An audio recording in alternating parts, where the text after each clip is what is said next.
वो मेरे को मारना चाहता है, वो बोल भी रहा है जान ले लूंगा मैं इसकी। उससे मेरे साथ इतना बुरा हुआ, मुझे इतना बुरी तरीके से मारा उन्होंने, तरीके से उन्होंने मारा, घर के अंदर भी मुझे मारा। वो मुझे धमकियां दे रहे, मुझे सुनाई दे रहे, वो मेरी जान लेना चाहता है।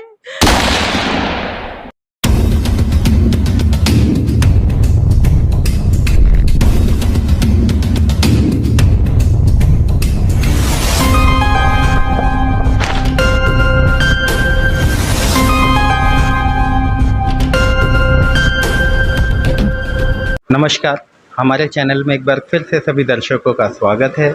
इस वक्त हम मौजूद हैं दिल्ली से सटे नोएडा में। हमारे बीच में एक पीड़ित परिवार है, एक लड़की है जिसको आप तस्वीरों में देख सकते हैं, गंभीर चोटें हैं। चोट लगने का कारण हम आपको स्पष्ट कर देते हैं। यह एक ऐसा परिवार है जो कि यह लड़की अपने चचेरे भाई के, अपने चाचा के साथ ही एक ही बिल्डिंग के अंदर ये रहते हैं।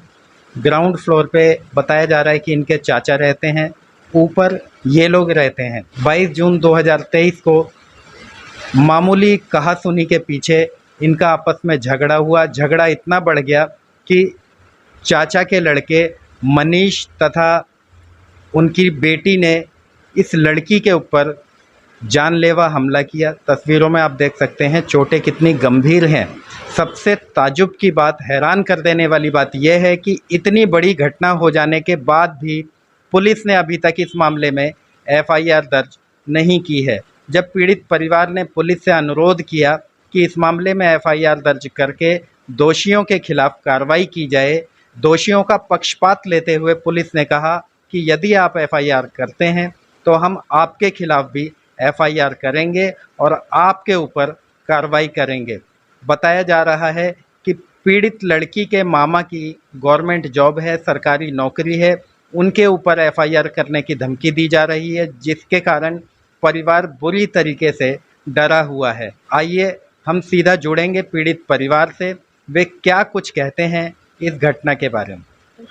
पल्लवी, ये जो आपकी चोट लग रही है, ये क्या घटना थी, क्या आपके साथ हुआ वो आप बताएं। 22 जून की बात है। मैं अपने बच्चों को पढ़ा के घर आई तो मेरे को छत से आवाज़ आ रही थी। मैं छत पे देखने गई थी कि आवाज़ क्यों आ रही है। ऊपर मेरी कज़न सिस्टर गरिमा और मनीष, वो उन्होंने मेरा रास्ता रोका ऊपर जाने से। बहुत सारे और cousin, they are my cousins. और उन्होंने, मनीष चिल्ला के बोल रहा था कि इसको मार दियो गरिमा। वो मुझे रास्ता नहीं दे रही थी छत पे जाके देखने का। वहाँ पे मैं टर्न अराउंड हुई तो एक कारीगर था, वो कुछ कर रहा था गेट पर। तो मैंने बस इतना पूछा, आप क्या कर रहे हो? और उतने में ही गरिमा ने मेरे को पुल किया, मेरे बाल खींचे। मनीष ने फिर मुझे मारना शुरू किया। उसने मुझे बहुत तेज़ की थप्पड़ मारा। उस दौरान उसने मेरे बॉडी को भी टच किया। उसने मेरे को ग्रैब किया, मेरी चेस्ट को। वो मुझे मारता चला गया। गरिमा भी मुझे मार रही थी, वो मेरे बाल पुल कर रही थी। और मनीष ने मुझे पीछे से पकड़ा, ग्रैब किया। उसने, वो सबको वजह से बता रहा था, गरिमा को उसने बोला कि तू इसको मार। मनीष ने भी मुझे फिर मारा। उसके बाद ये सब जब हो रहा था, जब मैं ऊपर, वो मुझे मार रहे थे, मेरी जो अटेंडेंट वहाँ थी, हेल्पर थी, उनको मैंने इन बिटवीन मैंने अपना फ़ोन पकड़ाया था कि रिकॉर्ड करो। नीचे से उतने में मेरी चाची और 2 उनके साथ वर्कर्स थे, वो आए ऊपर। उन्होंने बीच में आने की कोशिश करी और फिर जो गरिमा है और जो मेरी चाची है सरोज, उन दोनों ने मेरे हाथ पकड़ लिए। गरिमा मेरी बाल खींच रही थी, सरोज मेरे बाल खींच रही थी। उस दौरान मनीष ने मुझे और मारा। उसने बहुत तेज़ की मुझे मारा। गरिमा ने भी मारा, मेरी चाची ने भी मारा। वो लोग मेरा फ़ोन छीन के ले गए।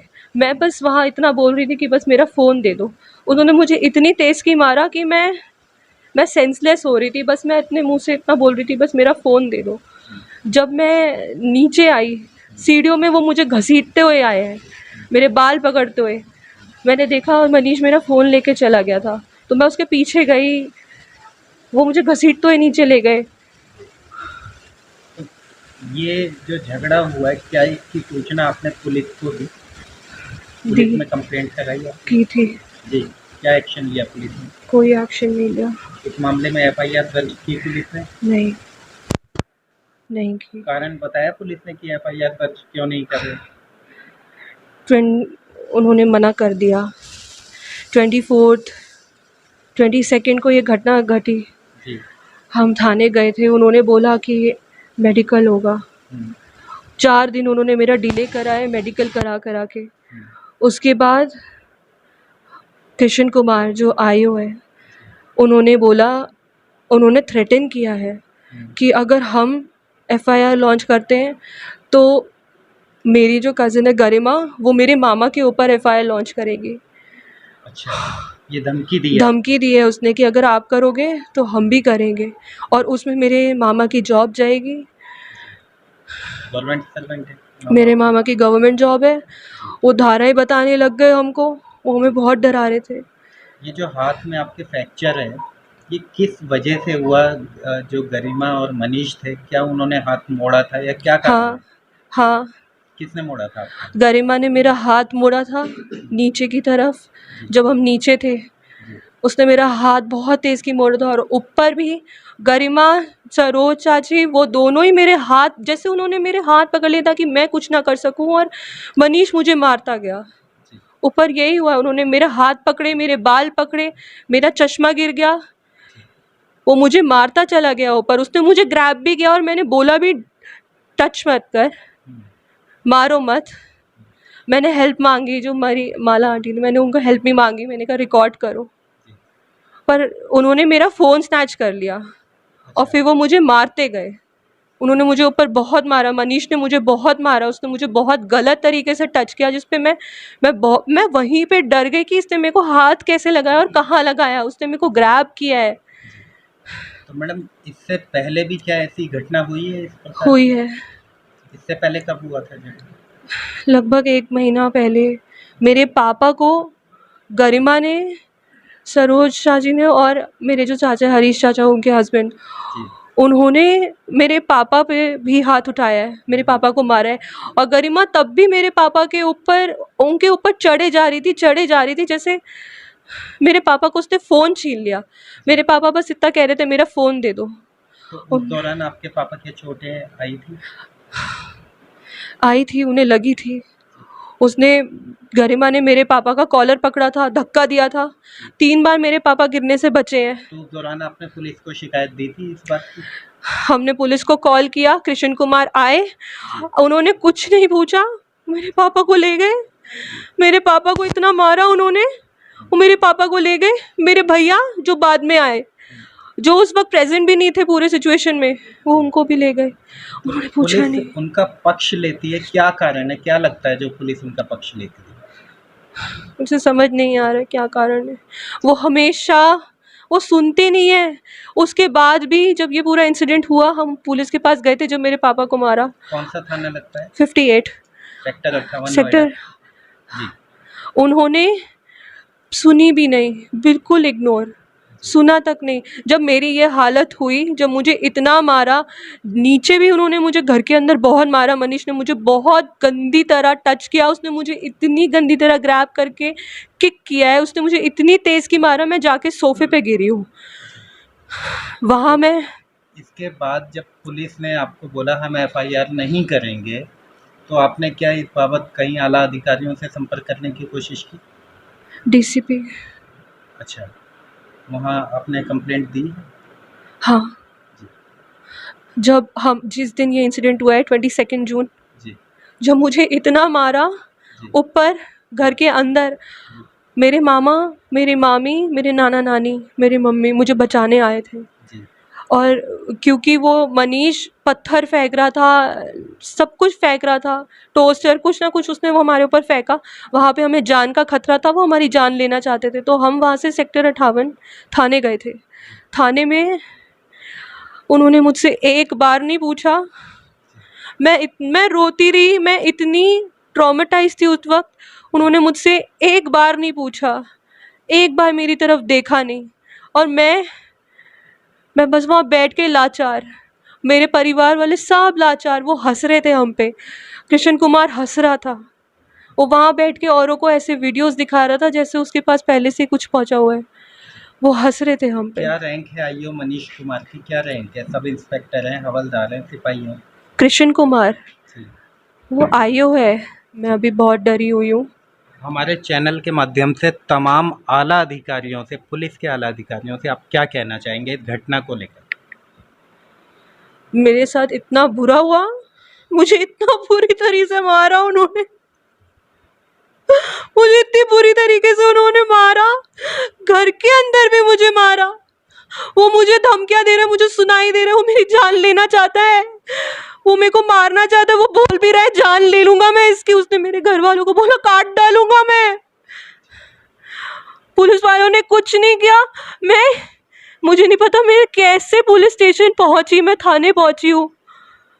तो कहीं ना कहीं आप चाहते हैं इनके खिलाफ कार्रवाई हो? हाँ। जैसा कि बताया जा रहा है कि इनके ऊपर, आपकी बेटी के ऊपर जानलेवा हमला किया गया, क्या कारण है जो कि पुलिस ने अभी तक इस मामले में एफआईआर दर्ज नहीं की? क्या लगता है आप कितने सुरक्षित हैं यूपी पुलिस के अंदर? पुलिस तो पक्षपात कर रही है, जी। सुरक्षित तो बिल्कुल भी नहीं है। इतने हाथ पैर तोड़े, पल्लवी को हम लेके गए वहाँ पे, उन्होंने उसकी तरफ देखा भी नहीं। कहते हैं अगर थोड़ा बहुत वो आएगा, कुछ चोट वोट लगेगी तो उसकी कोई एफआईआर नहीं होती है। एफआईआर तब होती है जब कोई फ्रैक्चर होगा, ये होगा, वो होगा।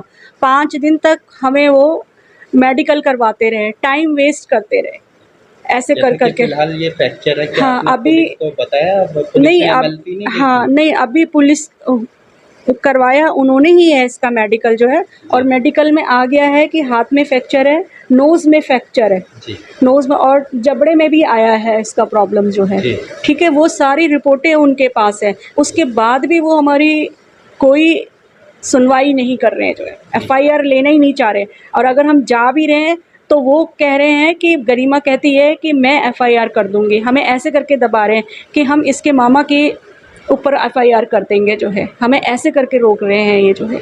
और इतनी बुरी तरह से मारा, ऊपर तो मारा, नीचे उन्होंने इतना मारा इसको, और मार के उसने बाहर फेंका, उसने घसीट के इसके बालों से जो है जान लेने की जान कोशिश की गई है?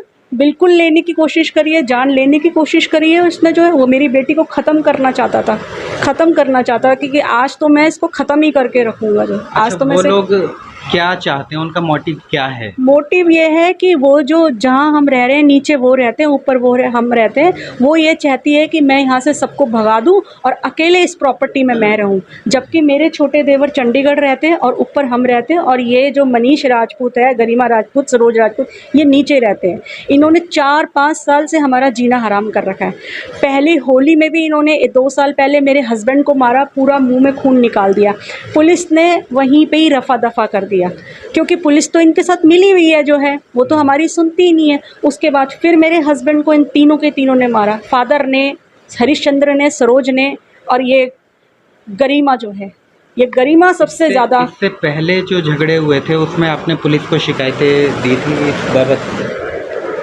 पुलिस को शिकायतें क्या, जब भी वो आते थे पुलिस वाले, अगर हम कंप्लेंट कर रहे हैं पहले तो आते ही नहीं है, अगर हम पुलिस को बुलाते हैं वो आते ही नहीं है, लेकिन उनके एक फ़ोन पे आ जाते हैं, एक फ़ोन पे आ जाते, और हम बता रहे हैं लेकिन वो नहीं सुनते वो हमारी, सिर्फ वो पक्षपात करते हैं, वो उन्हीं की तरफ ज़्यादा ध्यान देते हैं। तो हमारे चैनल के माध्यम से तमाम जो उत्तर प्रदेश पुलिस के आला अधिकारी हैं उनसे आप क्या अपील करेंगे? मैं यही रिक्वेस्ट करूँगी भी सबसे हाथ जोड़ के कि मेरी बेटी की तरफ देखा जाए और उसको न्याय मिले, और उसकी एफआईआर मतलब रजिस्टर्ड की जाए। जो वो खुलेआम घूम रहा है, इतना मार रहा है, उसने मेरे भाई को वहाँ से अंदर से गमले उठा के मारे, ईंट पत्थर उठा के मारे, सारी पब्लिक ने देखा है, वहाँ पे अड़ोस पड़ोस ने सबने देखा है जो है, पूरा रिकॉर्डिंग है जो है। तो कहीं ना कहीं ऐसी घटना को देखते हुए पुलिस से विश्वास हट जाता है? हाँ, हट जाता है, क्यों नहीं हटेगा जब वो हमारा साथ ही नहीं दे रहे।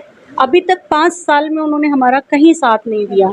आज ही की बात नहीं है कि ये उस दिन जो इंसिडेंट हुआ है, हमारा तो विश्वास वैसे हट चुका है पुलिस से, बिल्कुल भी कोई विश्वास नहीं है जो है। इनको तो ये गरिमा और ये मनीष और ये सरोज, इनके ऊपर तो सख्त से सख्त कार्रवाई की जाए, नहीं तो ये ऐसे ही उदंड मचाते रहेंगे, उनको किसी का डर नहीं है, ना पुलिस प्रशासन को तो उनकी जेब में ही चल रहा है, किसी का डर नहीं है उनको, जो है किसी का नहीं जो है। जैसा कि अभी आपने देखा, पीड़ित लड़की ने बताया कि इनके चाचा के लड़के ने बुरी तरीके से इन्हें मारा और कहीं ना कहीं इनके बॉडी को गलत तरीके से छूने का प्रयास किया। जहां एक और उत्तर प्रदेश सरकार महिलाओं की सुरक्षा के लिए कड़े कानून बनाने का दावा करती है, वहीं ऐसी घटनाओं को देखते हुए लगता है कि महिलाएं व लड़कियां बिल्कुल भी प्रदेश के अंदर सुरक्षित नहीं हैं।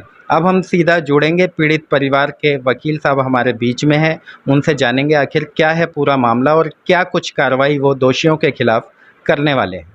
सर, सबसे पहले आपका परिचय जानना चाहिए। सर, मेरा नाम एडवोकेट गौरव सोनी है और मैं दिल्ली हाई कोर्ट में प्रैक्टिस करता हूँ। जी सर, ये जो घटना हुई है, क्या लगता है पुलिस ने इस मामले में एफआईआर दर्ज नहीं की? क्या कारण लगता है आपको? सर, सबसे बड़ी चीज़ क्या है इसमें, मैं तो देख के हैरान हूँ कि जब एक लेडी के साथ बदतमीजी हुई है, मारपीट हुई है, तो एक लेडी कांस्टेबल को आईओ होना चाहिए।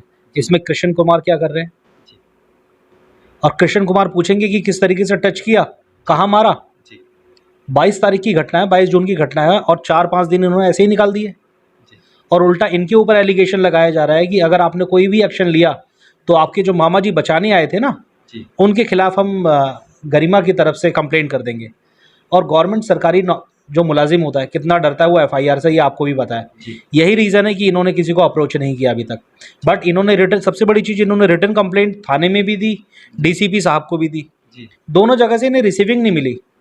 अब आप मुझे ये बताइए कि कोर्ट में जब अप्रोच करेंगे, कोर्ट में तो ये पल्ला झाड़ देंगे, ये तो कह देंगे जी इन्होंने हमें कोई रिटर्न में कंप्लेंट ही नहीं दी। तो सर, इस घटना को देखते हुए किन धाराओं के तहत मामला दर्ज होना चाहिए? सर, 354 सीधा बनती है, 509 बनती है, 325 बनती है, 323 बनती है। जी सर, धाराएं लगाने में कमी नहीं है। जी। सबसे बड़ी चीज़ क्या है कि जिसके साथ गलत हुआ है और जो खुद चीख चीख के बता रही कि मेरे को इस तरीके से टच किया, इस तरीके से परेशान किया गया, तो सर अभी तक एफआईआर नहीं हुई। ये यूपी पुलिस का रवैया है। तो सर, ऐसी घटनाओं को देखते हुए क्या लगता है महिला सुरक्षा के लिए जो तमाम कानून बनाए गए हैं उनकी सरासर धज्जियां उड़ाई जा रही हैं? सर, कहा जाता ना कि गरीबों के लिए नहीं है, कि मिडिल क्लास के लोग हैं, हम मिडिल क्लास के लोग हैं, ये हमारे लिए भी नहीं है। क्योंकि पुलिस ने, कृष्ण कुमार ने सीधा सीधा पैसे ले लिए हैं जी। और पैसे लेके उन्होंने मुकदमा वहीं का वहीं दबा दिया है। ना तो कोई महिला कांस्टेबल उन्होंने अपॉइंट की और ना तो एसएचओ साहब को तलब किया। जाते हैं थाने, एसएचओ साहब से मिलने नहीं देते ये लोग। आज इन्होंने मेरे को अप्रोच किया है, जब मेरे को ये सारी चीज़ें बताई, मैंने वीडियो देखी, सारा इंसिडेंट जब गो थ्रू हुआ मैं तो हैरान हो गया देख के। मैंने कहा यार बताओ, इतनी गंभीर चोट आई है और अभी तक एक डीडी एंट्री तक नहीं है किसी कंप्लेंट पे। तो सर, क्या इस बाबत आप पुलिस अधिकारियों से संपर्क करेंगे? सर, डेफिनेटली करेंगे और मैं एसएचओ साहब से भी मिलूंगा और डीसीपी साहब से ही मिलूंगा। और अगर ये दोषी पाए गए पुलिसकर्मी, क्या कोर्ट के माध्यम से उनके खिलाफ भी कुछ एक्शन लेने वाले हैं? सर, डेफिनेटली लूंगा मैं। और सबसे बड़ी चीज़ इसमें एसएचओ का फॉल्ट होता है सर। एक स्कूल का जो प्रिंसिपल होता है ना, उसकी पूरी जिम्मेदारी होती है। इसी तरीके से एसएचओ साहब की जिम्मेदारी होती है कि अगर कोई कॉल की गई है या कोई कंप्लेंट की गई है, सीसीटीवी फुटेज होते हैं, उनको सारी चीज़ों का ज्ञान है, सारी चीज़ें पता है। बट उन्होंने भी अब तक ये जहमत नहीं उठाई कि कोई महिला कांस्टेबल को अपॉइंट करके लड़की के बयान दर्ज किए जाए और एफआईआर दर्ज की जाए। अंत में हमारे चैनल के माध्यम से योगी आदित्यनाथ से आप क्या कहना चाहेंगे इस घटना के बारे में? सर, अगर वो देखेंगे इस घटना को तो वो भी शर्मसार हो जाएंगे। क्योंकि उनके यहाँ पे जो न्याय की प्रक्रिया है वो बहुत तीव्र है, पर ऐसे करप्ट पुलिस वालों की वजह से ऐसे लोग प्रताड़ित होते हैं और पुलिस प्रशासन से इनका विश्वास उठता है। अब ऐसे लोगों को अगर न्याय नहीं मिलेगा, जो एजुकेटेड लोग भी न्याय नहीं ले पाएंगे। चलो, गरीब को तो पता है कि गरीब नहीं पहुंच पाएगा, बट अगर एजुकेटेड आदमी भी इस तरीके से पीटा जाए, उसके साथ इतनी प्रताड़ना हो, तो उसका क्या मन टूटेगा, आप खुद बता सकते हैं। और मैं तो चाहूँगा सर, ये जो आप क्लिप कर रहे हैं, ये सारे अधिकारियों के पास जानी चाहिए और ये सस्पेंड होने चाहिए। जैसा कि अभी आप देख रहे थे, एडवोकेट गौरव सोनी हमारे बीच में थे। इस घटना को देखते हुए उन्होंने इस घटना की, शर्मसार कर देने वाली घटना की निंदा की। उन्होंने कहा, पीड़ित परिवार को आश्वासन दिया कि हर संभव मदद की जाएगी और दोषी पुलिसकर्मियों के खिलाफ एक्शन भी लिया जाएगा। अब देखना यह होगा, क्या पुलिस इस मामले में एफआईआर दर्ज करती है, क्या पुलिस आरोपियों को गिरफ्तार करेगी, यह अपने आप में एक बड़ा सवाल है। क्या पीड़ित परिवार को पुलिस आश्वासन देगी कि आगे के लिए कभी ऐसी घटना नहीं होगी? यदि इसी प्रकार से ऐसी घटनाएं होती रहेंगी तो प्रदेश के अंदर साफ तौर पे पता चलता है कि महिलाएं बिल्कुल भी सुरक्षित नहीं हैं।